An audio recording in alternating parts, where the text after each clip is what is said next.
Greetings programs, are we mentally ill or are we waking up? A new concept I've been introduced to recently by the wonderful thing that is the YouTube algorithm is this idea of depersonalization, which is I guess a medical term for a certain set of symptoms that are affecting individuals' mental health. An incredibly vague group of symptoms basically adding up to feeling disidentified from one's own thought processes and your own experience of day-to-day life. And again, this is part of an even wider and even broader umbrella term for what are known as dissociative disorders. Again, it's another medical terminology.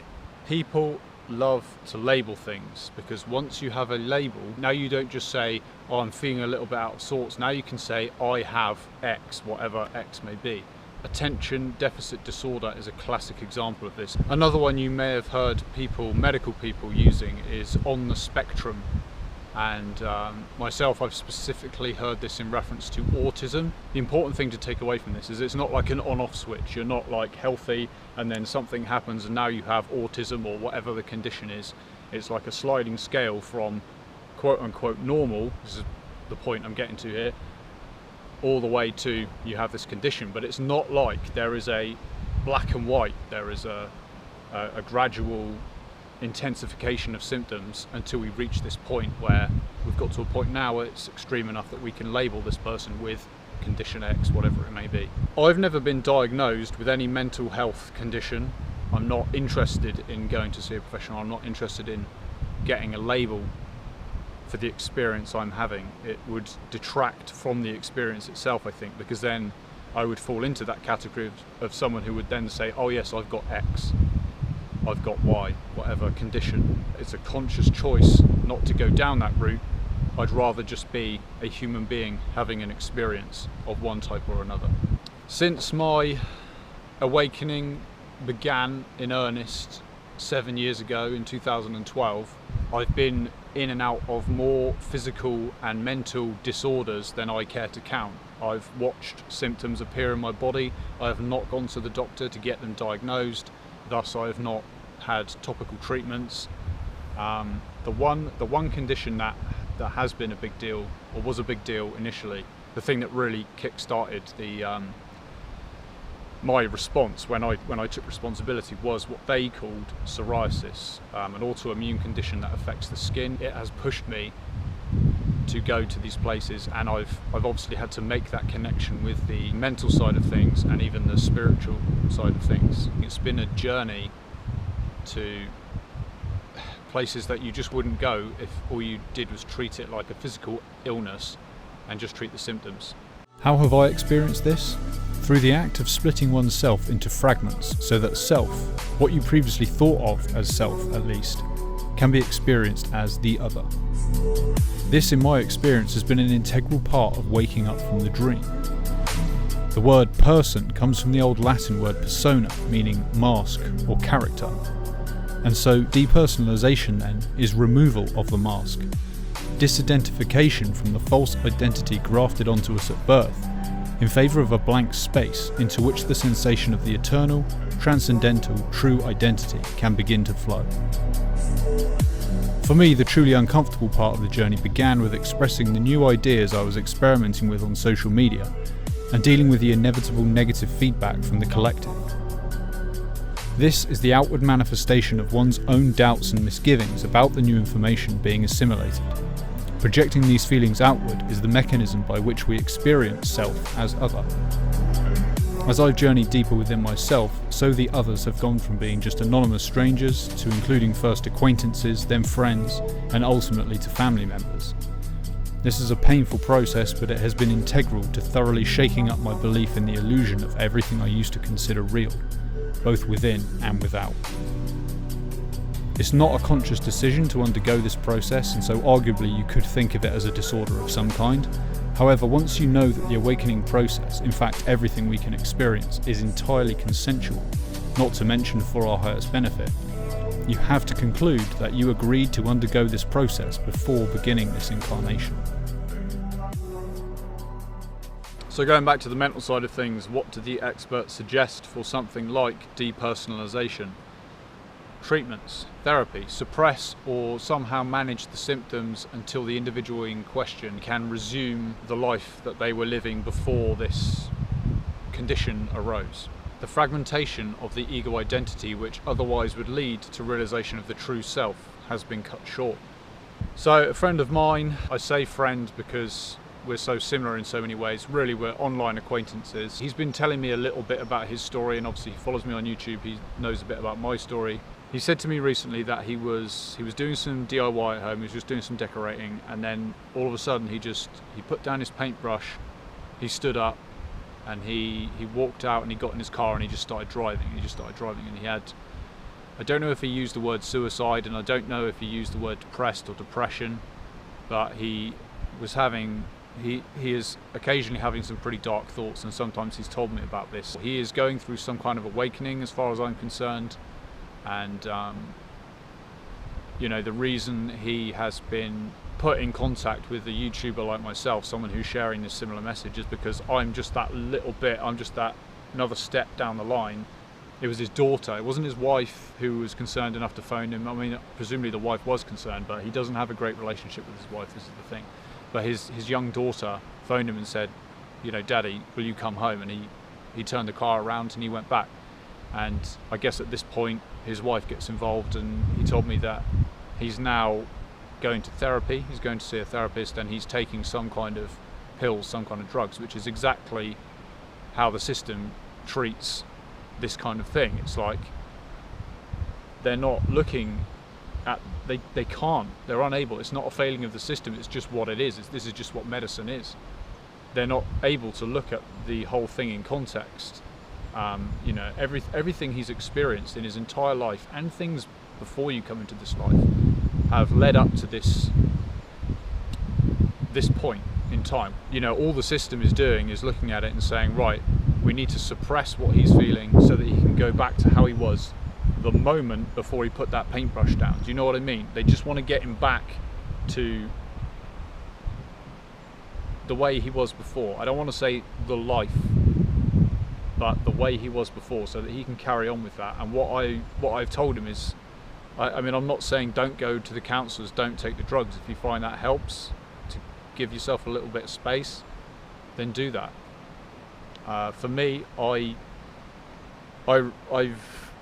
avoided all this stuff. I've avoided this professional help, and it came from within me, the desire to figure my stuff out for myself. And it was hell at the beginning. I pushed people away who tried to help me, but something told me that this is the point of it, this is the purpose of it. It's to go into it almost alone, experience it, let it change you. It's here to change you. It's not something to be ashamed of. It's not something to run away from. It's something to embrace, really.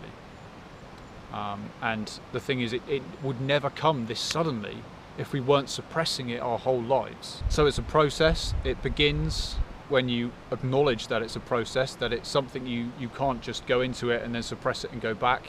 You have to go through it, and there is another side of it that you'll come out into, that I'm emerging into now after 7 years of processing this stuff. And when I started studying astrology, that's when I started to think in terms of these great cycles that last for years. As I've come to understand it now, my 7-year transition period ends on the winter solstice this year. That is when I will be healed. That is when all of this shedding and processing and transmutation for me will be done. And the way things are working out, the way things are falling into place, it's like divine timing. It's just ridiculous. I'm almost thinking, like, don't I have a say in this?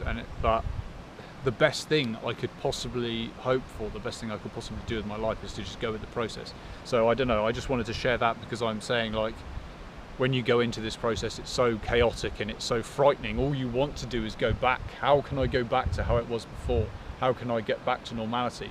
But once you've gone through it, once you sort of become okay with the illness, with the craziness, it really is like you're a caterpillar. You go through the chrysalis process, everything goes to shit, and then you come out the other side as something else, you know. Another friend of mine, girl this time, someone I actually have had a personal friendship with for something like 15 years. She's also going through a very similar awakening to my own. she knows there's a process taking place, and she probably has some idea of where it's going and where it's going to lead. I think her biggest things is she knows she needs to cut her ties with the past, and she knows her job. She's got a good job, and she's paying the mortgage on a house all by herself. So she's doing well for herself in that system, in that matrix system. She's ticking boxes, right? But she quit the job. She did quit the job, and then for whatever reason, it's not really relevant here, she went back and said, actually, I didn't want to quit. So she went back to the job. She split up with her boyfriend, not for the first time. Let's say it like this: they'd been together for a while, and then they'd break up, get back together, break up. There's that element of dysfunction. But then her dog died. Her child in dog form, and I was saying to her, this is incredible. Even though you left the job and went back to the job, you've now lost the boyfriend and you've lost the dog. This is what Eckhart Tolle talks about when you have that space that's created. Yes, it's very sad. Yes, it fucking sucks, but it creates a space for which incredible new revelatory experiences can come into you, and that's like the way forward. But she chose, I don't want this to sound like a judgment or a criticism, it's her journey. She does it as quickly as she is willing and able to do it. But she chose the comfortable option. She went back to that ex-boyfriend. The way out is through. It's not depersonalization or depression. It's letting go of the false identity which you have up until now believed is the limit of who and what you are. Letting go of the false reality and limitations of the insane artificial world we have built around ourselves too. As within, so without, always. The fear and anxiety is not yours. It is that of your old egoic identity, the mask you have worn until now, the name you were given at birth and all the nonsense we attach to it. They call this depersonalization. I call it the realization of the true self. Realization that we are not the sum of our thoughts, but the conscious observer behind those thoughts. All that remains to be said is we are not insane. Western society's interpretation of an individual's awakening is what is insane.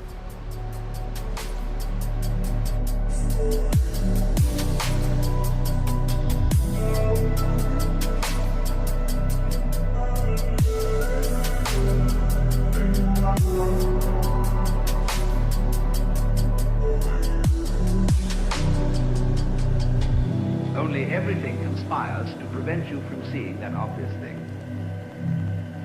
Because when you were babies, practically, all your parents and your teachers and your aunts and uncles and your older brothers and sisters got together and they told you who you were. They defined you as Johnny, who's just Johnny. And don't you come on too strong, Johnny, because, no, you've got elders and betters around. But you're responsible. You're a free agent. You'd better be. And so, when you are told from childhood that you are expected and commanded to behave in a way that will be acceptable only if you do it voluntarily, you remain permanently mixed up. That, if anything,